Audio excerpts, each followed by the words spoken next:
people you are. Oh, my kind of people suffer. Oh, my kind of friend, please.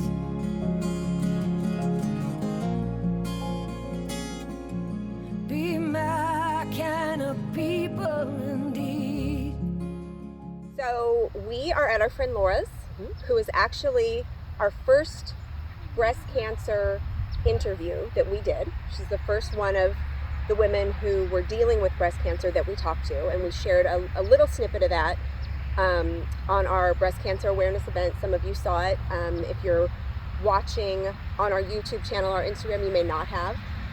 So we'll air the whole episode. The beginning, when I talked to her when she first got diagnosed, and then we're here today to meet with her and talk about kind of the process since the lumpectomy, the radiation, what she's gone through, and share all of that with you. So we're here at her farm with her beautiful horses and talking to her. And this is actually going to be our last video that we share in this series. We're sharing, 2, 3, I think, a week throughout the month of October, which is exhausting, so I really hope you're all enjoying it. And several of you have subscribed to the YouTube channel, so thank you so much for that and commenting and being part of the conversation in that way. It's why we're doing this, and we really do appreciate it. Absolutely. And if you haven't subscribed, please do. Yes, please do. Like and share and comment, have a conversation. Join in. We want to talk with you, and if you have ideas for us too for our candid conversations that we haven't covered, then please do. Yeah, for sure. Or questions for the women who we talk to. Because most of them are subscribers or friends on Facebook, and they can answer those questions. I know that this can be really scary if you're going through it, or if you've been through it, or if you know someone going through it. So please feel free to reach out in that way as well. Whatever questions or comments you have, we want to hear them. Absolutely. Keep the conversation going. Definitely. So we hope you enjoy these episodes. We thank you for being part of the series throughout the month. Where'd the horsey go? She's right there hiding in the shade. Oh, perfect. Well, we couldn't get this gorgeous horse in here. Well, they were running in the background. They were being silly in the background. I know. Now they're feisty again. Normally, if I have something that I believe in, I'm fairly vocal about it. And I believe that women should, and men should be screened for this and not be scared of it. And the whole process can be scary when, nobody expected them to come back with hey, you have cancer after the biopsy. Right. The biopsy was like, let's dot our I's and cross our T's and just make sure that this spot that we've been watching for 18 months, which they wanted me to do a biopsy 12 months ago, and I was like, no, I'm good, let's just keep watching it. Okay. And then, I think it was May, the doctor was like, look, I know that you want to keep watching it, but if you were my family, I would biopsy this, just so we now know that it's all going to be okay. So let me ask you something though. Knowing what you know now, would you have done anything different then? Would you have done the biopsy right then? Absolutely. And I will tell you, I was terrified. Sure. And I'm not a big chicken. You're not. However, having a mammogram, it's not painful necessarily. It's a little unpleasant. After you've had a couple kids, you're like, ugh, do whatever. Right. But the biopsy frightened me because I had larger breasts. I had to do it and dense breast tissue. I had to be on a gurney on my side, wheeled against the mammogram machine, and while they were doing, and the needle was in the machine. And however, it wasn't painful. It was weird. Okay. The nurses and the doctors at the Breast Health Center up at Northeast at Gateway were unbelievable. They were fanning me with the papers because I was getting a little oh, and then a million questions about my kids and my horses just to keep me distracted and it was over in 10 minutes. That was fine. Wasn't my favorite thing, but it was fine. And then, to get that phone call, it was the day after our anniversary and the day before my son's 16th birthday, and we were headed out to dinner, and it was 5:45. And the phone rang, it was from the Breast Health Center. She's like, hey, do you have a minute? And I was like, yeah. And she's like, where are you? I'm like, home?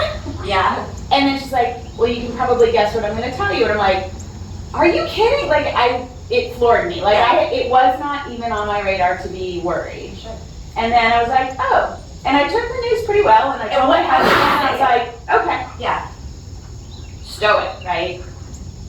And then the next day, I cried a lot. And then the next day, I raged. And then the next day, I cried again. And then I was like, oh, never mind, it's totally fine. Like, it is a crazy roller coaster. Like, Yeah, for sure. and like, then all of the information.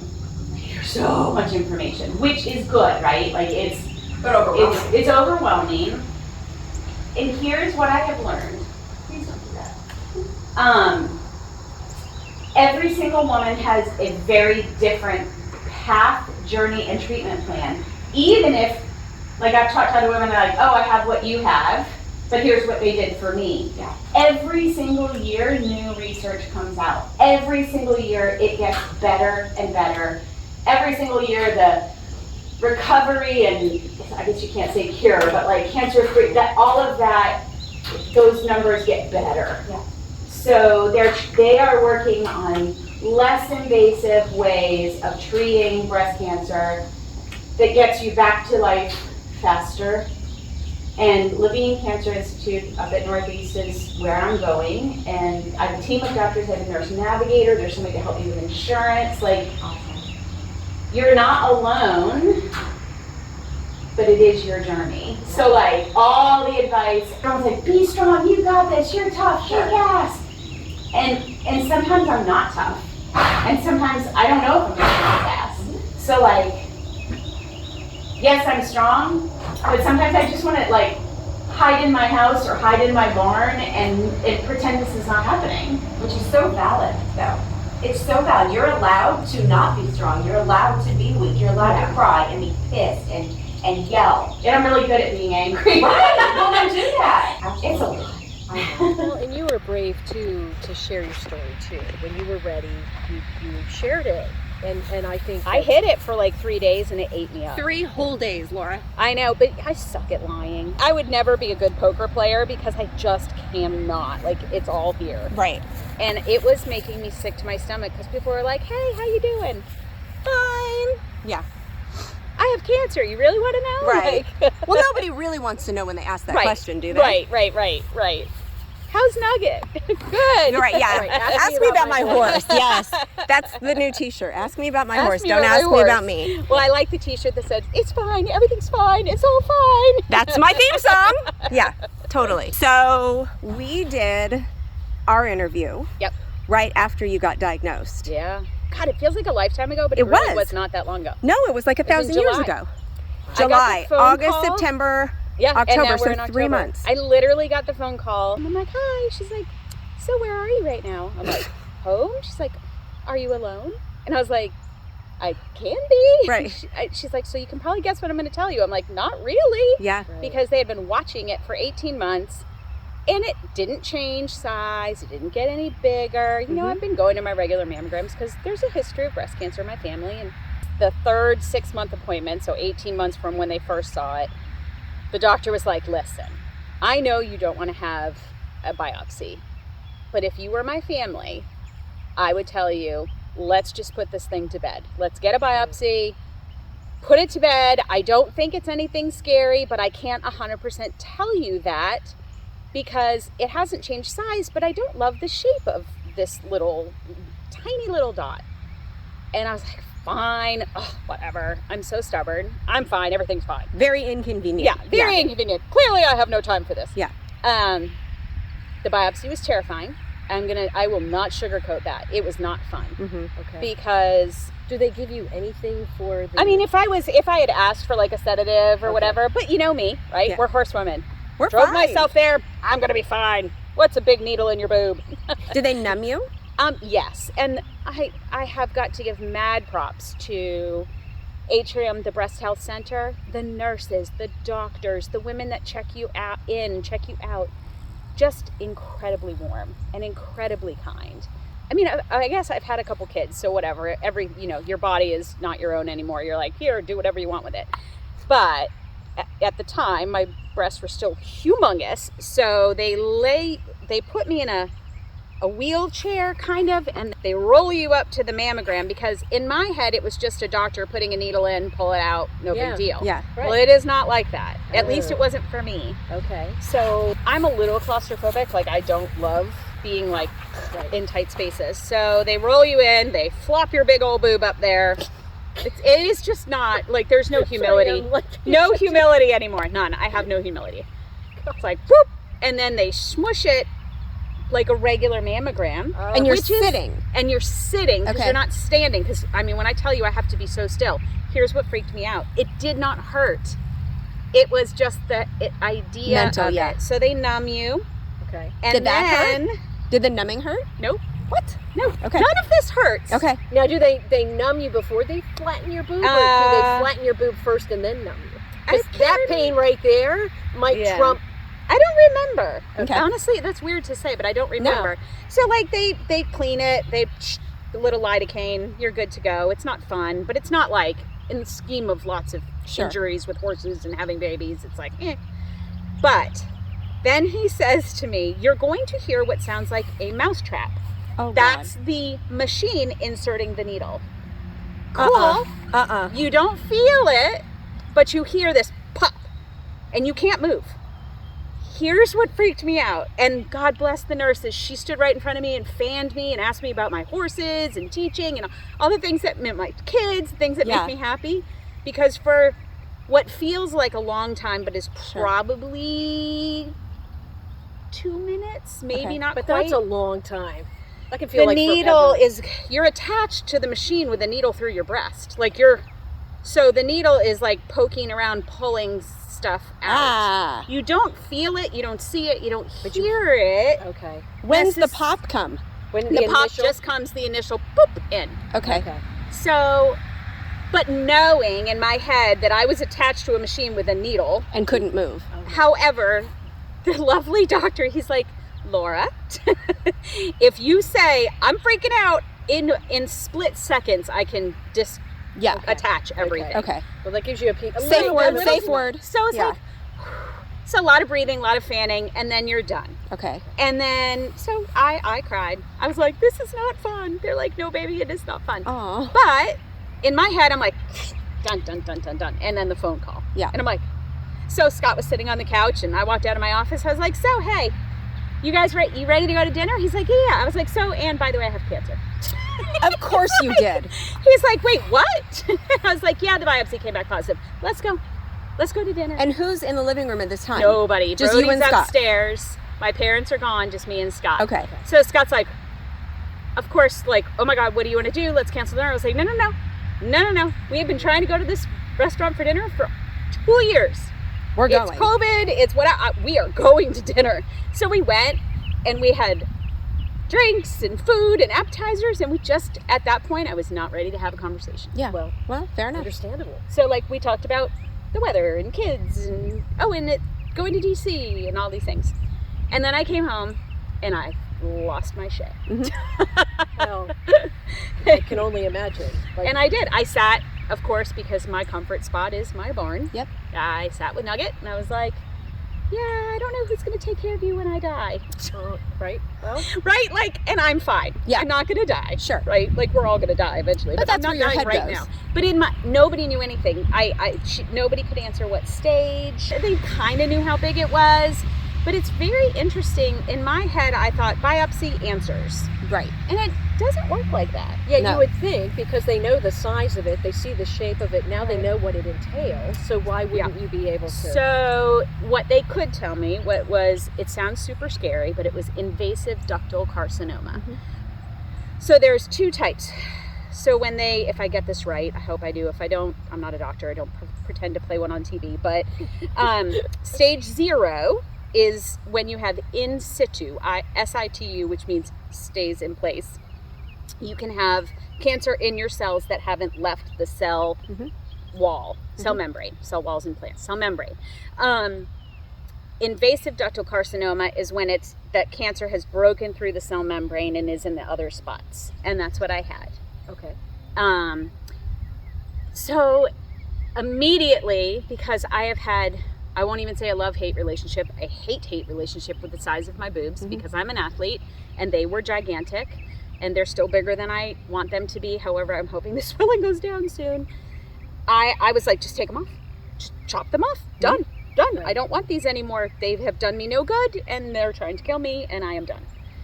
That was really not an option. I mean, I suppose if I had pushed for it, it would have been an option. However, I had a really good surgeon. And when Scott and I went to the first appointment, and of course it was tear-filled, and she was so lovely. And she said, Laura, her name was also Laura, she said, listen, she looked right at me, she's like, you're gonna be fine.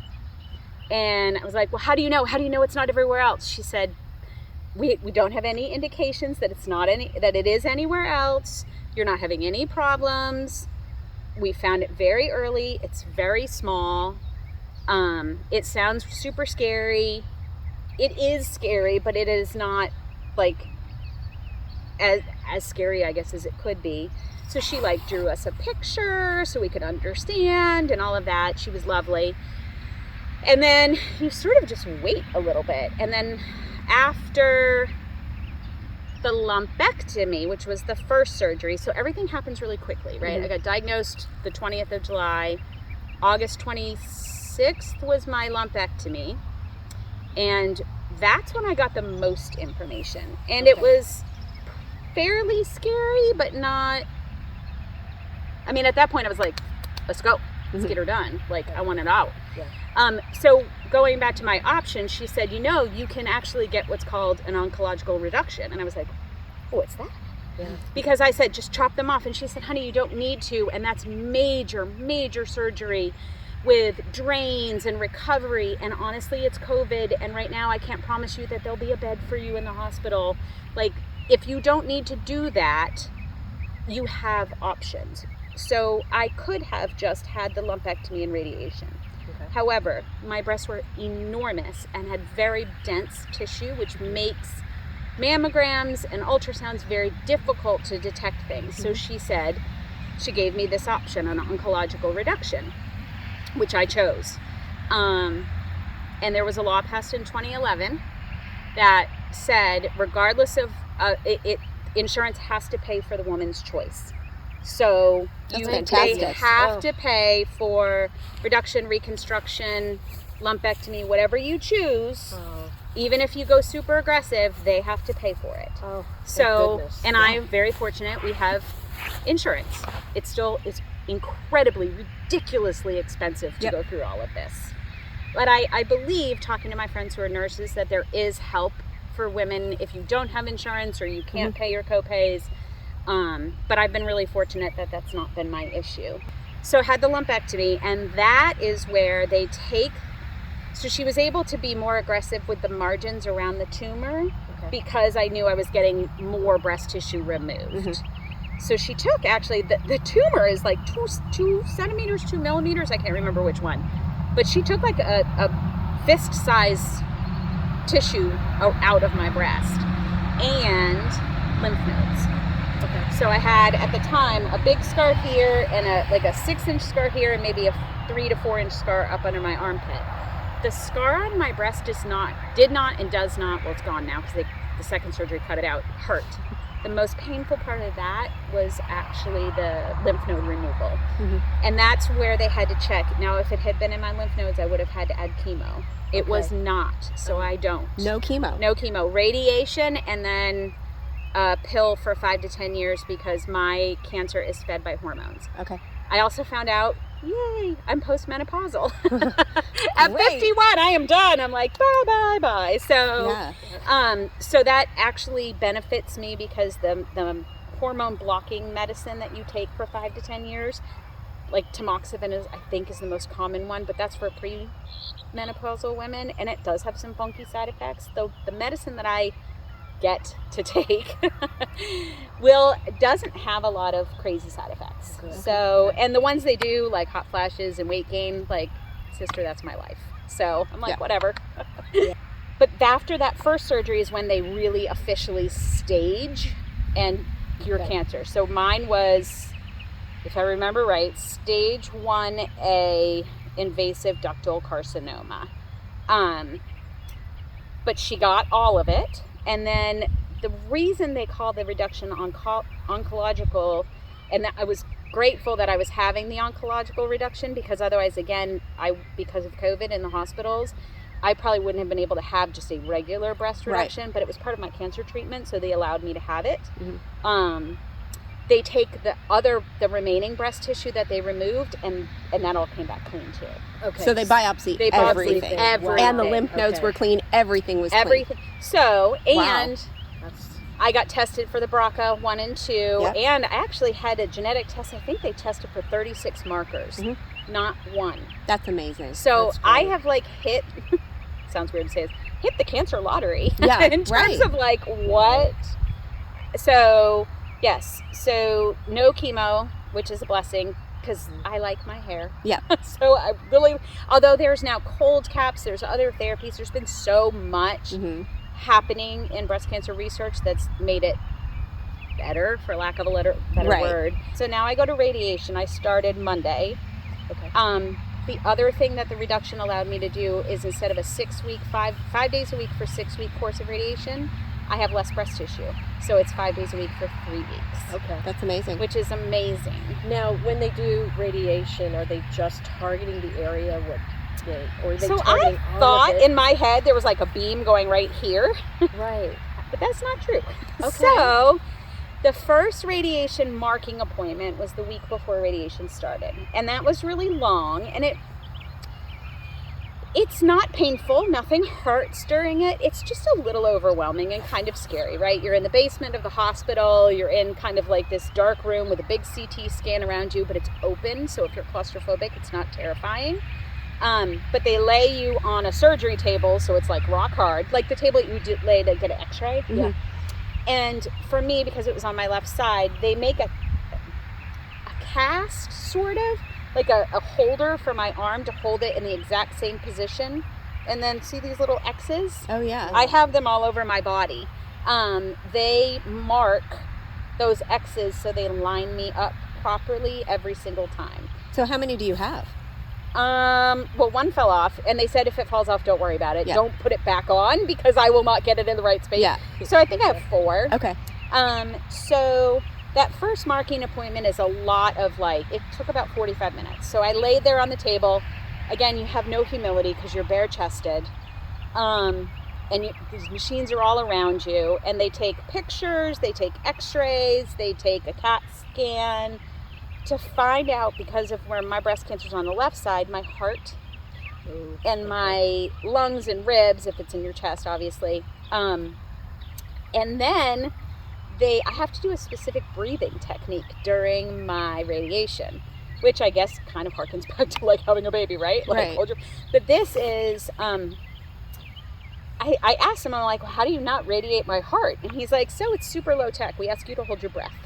Oh. I'm like, okay, because I guess when you hold your breath, things move and there's enough space. So when I'm laying on the radiation table, I have to remember to wear my glasses, and I'm laying like this, and my other hand is here, and I look over, and there's a tiny screen right here that has a line in the middle of it. And as I hold my breath, there's a colored line that goes from yellow to green, and I have to hold my breath to match that line while they're radiating. Wow. Which doesn't sound scary or hard, but it is a little intimidating when you're like in this machine. Sure. And these people are talking to you over intercoms, and so you practice that. The first marking appointment, you practice like 10 or 15 times just so you know what a deep breath feels like. And then both, sometimes you have male techs, sometimes you have female techs. You, again, can have no humility, which is fine. I don't care anymore. So then the first appointment was on Monday, and she said, this is another practice appointment unless you really do well and you just want to start, which let's go. My answer was, let's go. Yeah. I got things to do, horses to ride, I got work to go back to. Yeah. So I had my first one on Monday, and it's interesting. The actual radiation takes like 5 minutes. So the longest part of the day is driving to Northeast and finding a parking spot. Yep. And then you walk in, and it's a little like weird because now I'm in a club I don't really want to be in, but like the lady at the front desk just waves to me. I see the same men and women every day that are there because you go at the same time every single day. Mm-hmm. And I was saying this to you earlier, but like when I see other people, oddly like grateful that I have the type of cancer I had, Right. and like because it could be so much worse. Yeah. So you go back and you lay, once you get sort of in the groove, like you walk in, they give you just kind of get into a routine. You go in a little changing room, you put a little gown on. You can, for me, I can keep everything on below. I just have to take everything off on top. You say hi to the ladies at the front desk. You go in lay on your table, you put it up, then you breathe a few times, they radiate you, you go home. The first Tuesday was the second day of radiation, but it was my first day teaching in person. I was exhausted. I came home and I was like, thank goodness I had someone doing the barn for me. And I said to everybody, I'm like, bye, I'm going to my room. I'm going to go watch TV and maybe take a nap. But then Wednesday, I didn't teach. I came out, I did the barn. I kind of just did regular stuff and I was fine. And then yesterday I taught and I was fine. So when I was talking to the doctor, he's like, there will be days where you were like, nope, going to bed at noon. And other days where you're like, hey, let's go run a marathon. Like, there's no one size fits all for how you respond to radiation. The breast can, and you asked me about like a beam. So I don't think so, because she drew with Sharpie, a big box, and she said that's where you need to moisturize with like shea butter, or I use Aquaphor, because essentially I'm microwaving my boob, right? So I will have a sunburn, potentially, hopefully only that. Every once in a while I'll get a little sharp shooting pain kind of over here, and it's still kind of numb and sore where the lymph nodes came out. And I was talking to my friend Krista about this, and she had the same surgery 10 years ago, and she said that numbness and soreness lasted for almost a year for her. But I ignore it. I don't know what else to do. Like, That sounds about right. I mean, Right. I mean, I take some Motrin or Tylenol and keep moving, because that's kind of what we do. and now your radiation. So this was your first week. You have 2 more weeks. Yes. So I don't even know what today is. Today's Friday. Right. So today I'll have radiation this afternoon, every day at 3:40. Okay. And then I'm done the first week of November, and I plan to start magna waving the week after, and I've already started back teaching, and I'm tutoring. I have my students, as soon as one person heard like, she's still here, she's good, they're like, help, college applications are due. So, but that feeds my soul. Like, I need that. And I texted Catherine and I was like, I'm so ready to be doing something besides worrying. Like, I just, yes, there are days where I'm going to be tired, but on those days, I will rest. I mean, and here's the thing, I'm freaking lucky. I can do that. I have a husband whose job allows me to do jobs that I love, so I can teach part-time, I can magna wave part-time, I can tutor part-time. But for women who are going through this, and I don't have young children anymore, my kids are teenagers and adults, they drive, they do their own thing. I have such tremendous empathy for women or men, because men can get breast cancer, who are, and I would think that path would be in some ways harder, because you don't have like the sisterhood, and there's probably stigma. Oh yeah. But I think about all the other people who may not have financial security, support system, as I was saying before. Oh my God. Like, if I had said, you guys all need to come and clip my grass with scissors in my fields, my friends would have done it. Yeah. I mean, you two did that. I mean, you didn't clip my grass with scissors, but you came, No, but you know did we my would have. stalls. Yeah. I know. But that's just it. Like, the horse community, in a heartbeat.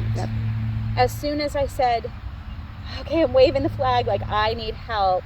Every single, I had clients and friends that live like 45 minutes away. They're like, okay, I'll come. And I'm like, no. Like, I have friends 5 minutes away. And, and everybody else has their own farms. They have their own jobs. They have their own families. They have their own shit too. But you know what? People dropped it and said, how can I help? And that is, in the way the world is right now, like, invaluable. It's just invaluable, because we have to help each other. Whether it's like, hey, I need my buttercups killed with you and Mark for hours, or hey, I need water because my well broke. Like, that is what we do. So I had friends and family. I mean, my husband and my kids, they are not horse people. Right. Scott now knows how to put a muzzle and a fly mask There we on. go. He might be able to do a fly sheet. I'm not 100% sure. He asked me he's going to do it for me this weekend when I go to the horse show to support my friends. And he's like, do I have to put a fly sheet out? I was like, no. You're good. See, and that's the win from all this. We got Scott to Right. improve his horsemanship. So I have two whipped cream on my crap sandwich. My love it. husband Yep. and kids now understand how much I do around here because suddenly they had to do my jobs. And I got smaller boobs. Nice.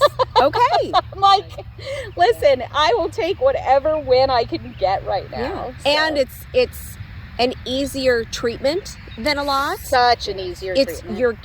it's cured, you're done, like there's so many positives from So this. it's so interesting because I said to my doctor, I'm like, am I cancer free? And she said yes.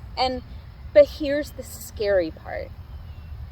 Breast Cancer Awareness Month is a little bit of a double-edged sword for women who have breast cancer. Yeah. Oh, 100%. Because you're like, I really don't want to think about it. But Right. there's, I mean, I wear pink all the time because I live with all men. So when I'm with my horses, I pink out. Yeah. I'm like, girl power.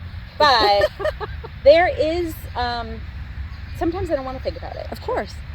And there's the idea of like this toxic positivity, which sounds like such a millennial buzzword. Right. But it's real. Yeah. Because when everyone's like, you're so strong, you got this, it is so, people mean so well, right? And and most of the time I am particularly stubborn and I will keep on keeping on. But there were days where I was like, I'm not getting out of bed. I'm angry. I'm pissed. I'm sad. I'm scared. What if I don't get to see my children grow up? What if I have to figure out who takes my horses when I'm dead? Mm-hmm. Where are they going to bury me? Can I be buried in my field? Is that against the law? Weird, crazy. But you're processing this trauma and this event in your life that is major. Oh, it's so life-changing. And then these are things everybody should think about anyway, as we discussed on a prior episode. Right. There's things that are at the front of my mind just because I've lost so much in my life. That is what's on my mind. Yep. But we should all think about those things. This makes you think about it. Yeah, you don't have a choice, right? Exactly. Which sucks. You want the choice. And we were, joking about life insurance. It's like, well, never mind.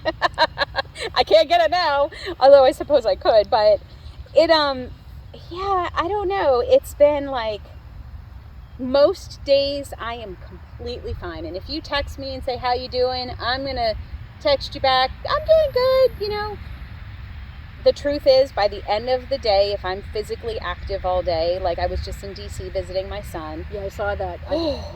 By the end of the day, I was on fire. Gravity is not my friend right now. Mm-hmm. So I was tired and it just hurt.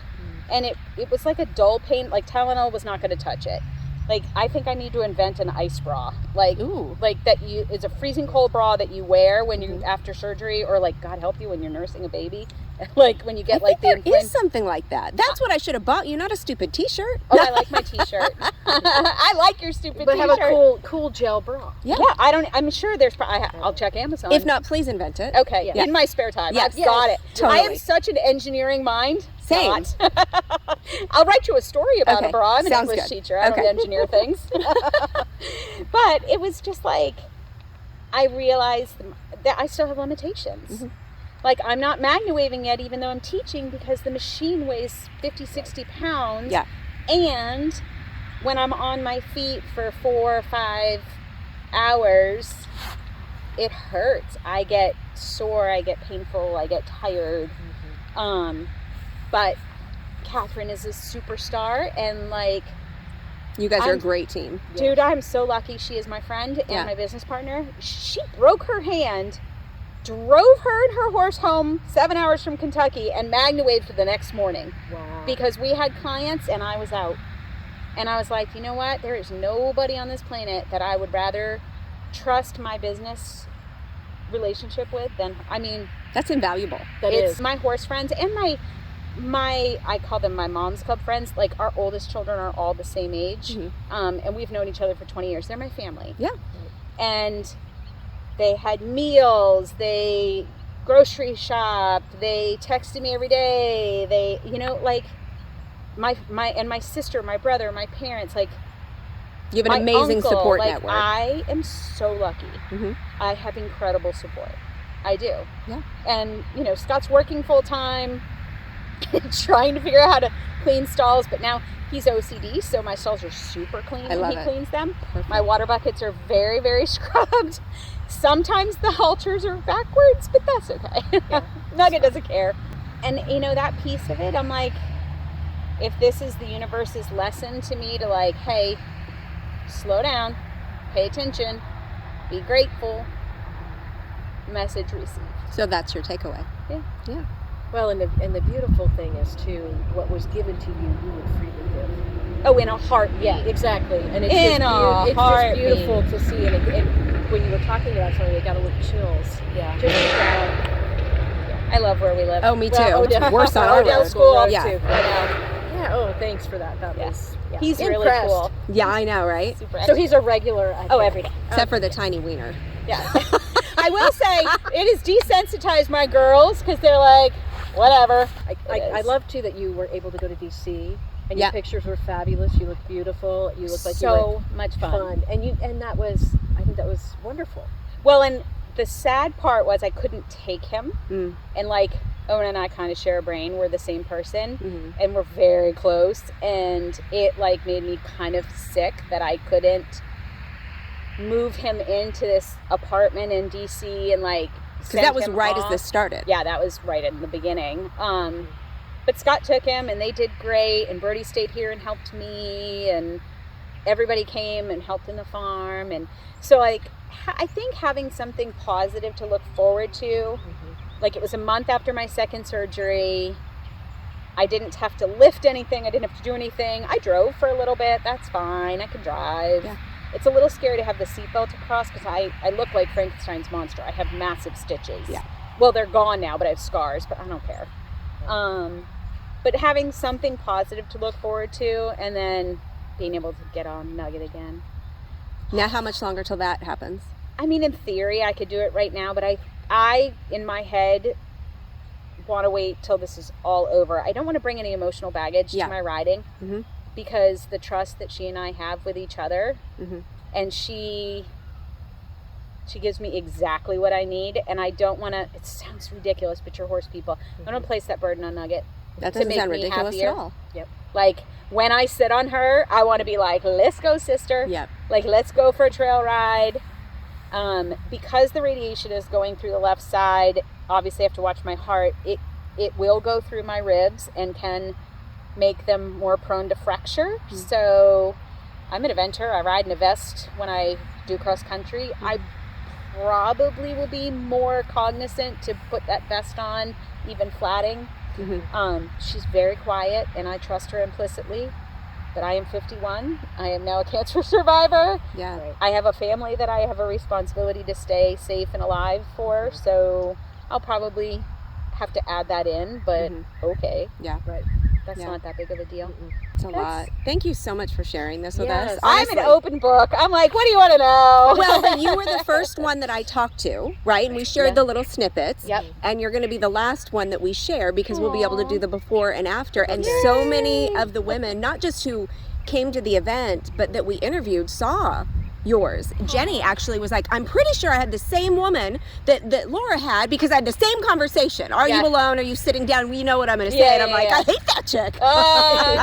Well, to be fair, so the other thing that I need to mention, because this is really important, it's very overwhelming, right? You have a lot of doctor's appointments, you have a lot of medication, you have a lot of bills coming in, you have a lot of dealing with your insurance company, and I'm fairly savvy, and I'm married to a financial analyst, so the two of us together can kind of figure that out. However, one thing that Atrium offered was something called a nurse navigator, and she was phenomenal. So text right away, call right away.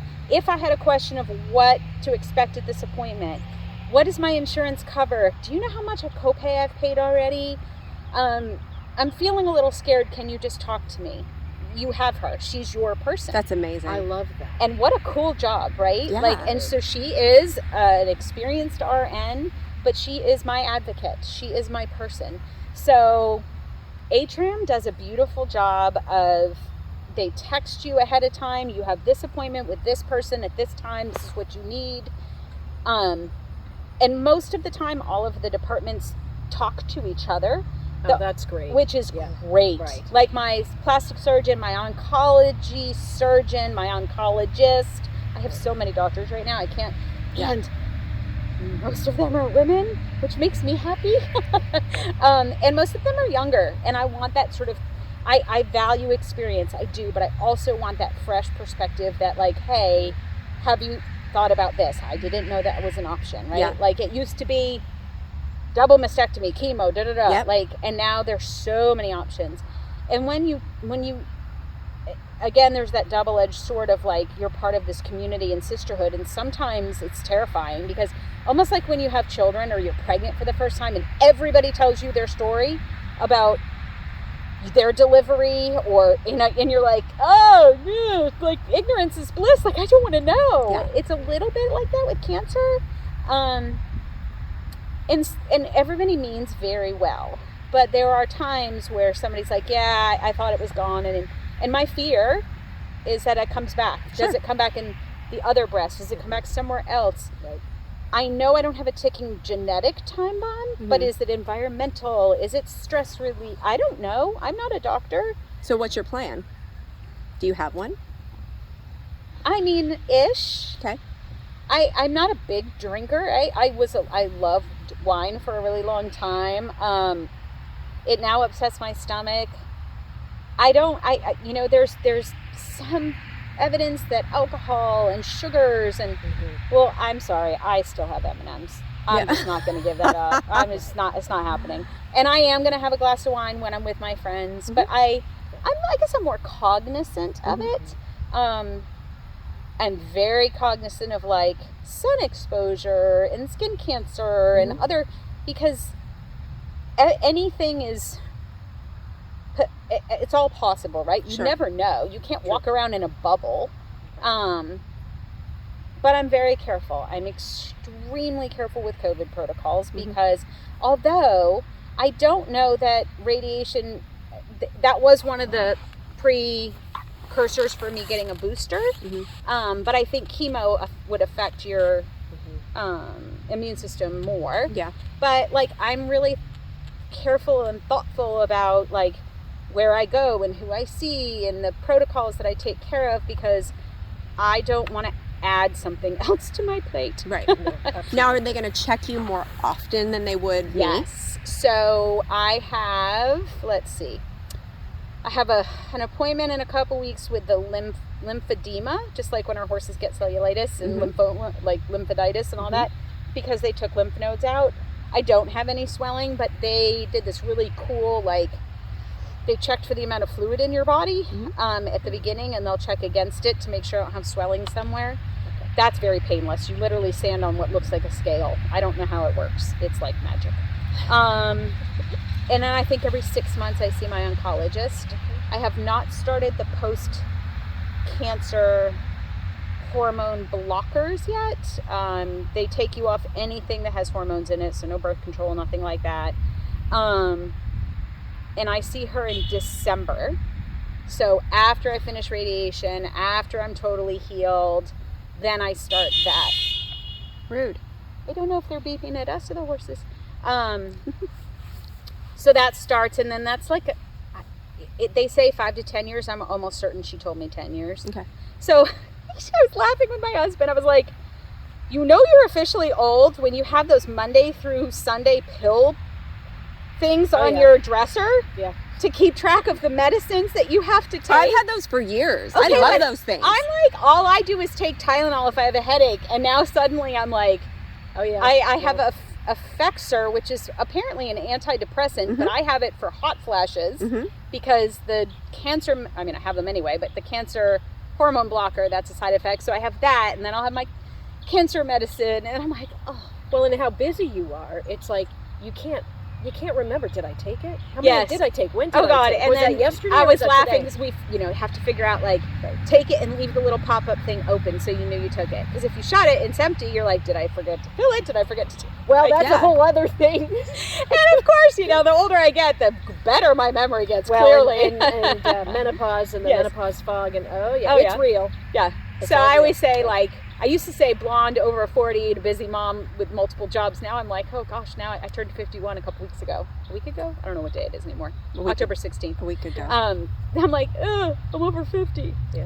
But Or yay, you're over 50. 50, right? Like, Yeah. Yes. It's a double-edged sword. It is. For sure. It is. But yeah, it is what it is, right? Like I can't change anything. I can choose to sort of wallow. And You're for not a me, wallower. but I'm not. I mean, I have. Yeah. Well, yeah. trust me, I've wallowed. But for the most part, the things that I do, like I said, am very fortunate. When I go to work, my work makes me happy. Yeah. Like, I was like a kid on Christmas morning, Monday night, knowing that I was going to take a shower, blow dry my hair, wear clothes with zippers, not sweatpants, and see students in person. Like, they probably think that I'm the biggest dork ever because I walked in, I was like, I am so happy you're here. Like, but I love that. I was. And Yeah, the that's minute I awesome. get to put my hands on a horse to magna wave again, Yeah. you just like, you show up and you make horses happy. I hopefully show up and make my students happy and learn things. Like, those things make, I love my life. Like, I Yeah. love my jobs. Which is so So, awesome. How many yeah. people can say that? I know. Well, we all can because we all do what we love. Yeah. But Right. it's not easy. No. It is hard work. Mm-hmm. But it's valuable work, and it fills my bucket. Absolutely. I'm full of cliches today. That's okay. I've got all of them. Great. That's Well, but awesome. I appreciate too you showing your vulnerability and talking about kind of the struggles too. Like you said, sometimes I did wallow, sometimes I was angry, sometimes because I can't even imagine everything that you went through, but it would be a process. It is, and it's Because not your mind done, and right? your emotions It's a roller are all coaster. trying to grasp what this means and what it could mean and the what ifs, and you know how Yeah. our mind goes. Yeah. So I just want to thank you for sharing your you're welcome. vulnerability. Yeah. Um, No, I mean, people have to, like, I kind of feel better when I know what to expect. So, Mhm. like, I do better with more information. And if somebody's telling me something and I'm like, okay, that's too much, I have no problem saying like, okay, I don't want to know anymore. Like, now you're freaking me out. Yeah. But what we were talking before, I don't have a poker face. So like, we found out on Tuesday and I didn't tell anyone except for Scott for 3 days. And those 3 days I didn't sleep. My stomach hurt. I felt like I was lying. Mhm. I was keeping a secret. Yeah. And then I was like, why? But at the beginning, our rationale was, well, we don't want to scare the kids, Mhm. right? And I don't want to scare my parents, and I don't want Right. to scare my friends. But I was like, but I'm scared. And these people love me. And so I was very straightforward. I'm like, okay, here's the deal. I have breast cancer. I don't have a lot of information. I feel fine. I have good doctors. I might need some help. Mhm. And everyone handled it beautifully. Nobody really fell apart, Yeah. which was great. Yeah. And I think that was my fear, is that I was going to burden other people with my burden. Mhm. But I could not do it by myself. Well, as I much think as I that's like important. to do things by myself, I couldn't. Sure. Well, sometimes you have to have the help. Yeah. So to have the humility to say, okay, here's what I have, here's what I need, and then let people help you is huge. Because Well, I'm the same way. Yeah. You also provided the direction too of what you needed help with. Yeah. Right. And that's helpful too as friends to be like, well, I can do that. I can. Right. Right. Like my supper club, my mom's friends, none of them are animal people, but they're like, we can't help you scoop poop, but I can grab your groceries for you. I'm like, done. That Yeah. works. Thank you so Yes. much. Right. Or I can call you and just check on you every day. Yep, that helps. Mhm. Like, so, I mean, people helped where they could help all day long. I know. Same. All day long. We have 3. We Yeah, I love Moss Creek. Mhm. She says with a smile. I know. Yeah. God. Well, it's good. It's all good stuff. Yeah. And I think that's going to be a big takeaway for anybody that watches this, that, you know, no matter what cancer they have, no matter what their struggle is, because they're all very, very different. Totally. That it's okay to tell people what's going on with you, and it's okay to tell people where your need is, and then let them fill where they can. Yeah. Some of your friends couldn't scoop poop, that's fine, we can. Right. Some of your friends can't cook. Yeah, we're all you good know? at that, It's right? on my resume. Right? Yeah. It's on my resume. I can shovel some shit. The real stuff and not the fake stuff. You Yeah. know, depending. Right. Notice I didn't bring you a casserole. You're welcome. Right, thank you. Although I will say the casseroles that I got were awesome. Well, because that's But- their strength. Right, I know. But let me tell you, knowing that I could be in that house and I didn't have to walk out and micromanage and or worry. And I mean, the girls, my horses are super easy. I'm Yeah. so Oh, they were- lucky. They're just sweet. But it's still work. And it's like just knowing that I could take that off my plate. Mhm. Well, and it was, for me, and I don't know, I could probably speak for Amy too, it was fulfilling to Right. be able to help you Yeah. Yeah. in a way that I could help you and help your beautiful horses. Yeah. Like, it was a privilege. In theory, I'm cancer free. I just have to suck up a couple more weeks of radiation and hope it doesn't get worse. Yep. But I mean, if it does, I rest. Yeah. And Aquaphor. There you go. I love it. I love it. Good Thank deal. you. Oh, Thank you're you. welcome. Thanks for doing this. Oh my gosh, Scott's like, totally. what are you doing? I I was know. like, there's a whole YouTube channel. It's a thing. Yeah. And he's like, but they're your horse friends? It's like, long story. Yeah. My horse friend, these are the craziest horse friends I have, because they have no time for anything and have decided to do a podcast and a Of web course. series And build another barn. and host a breast cancer awareness event.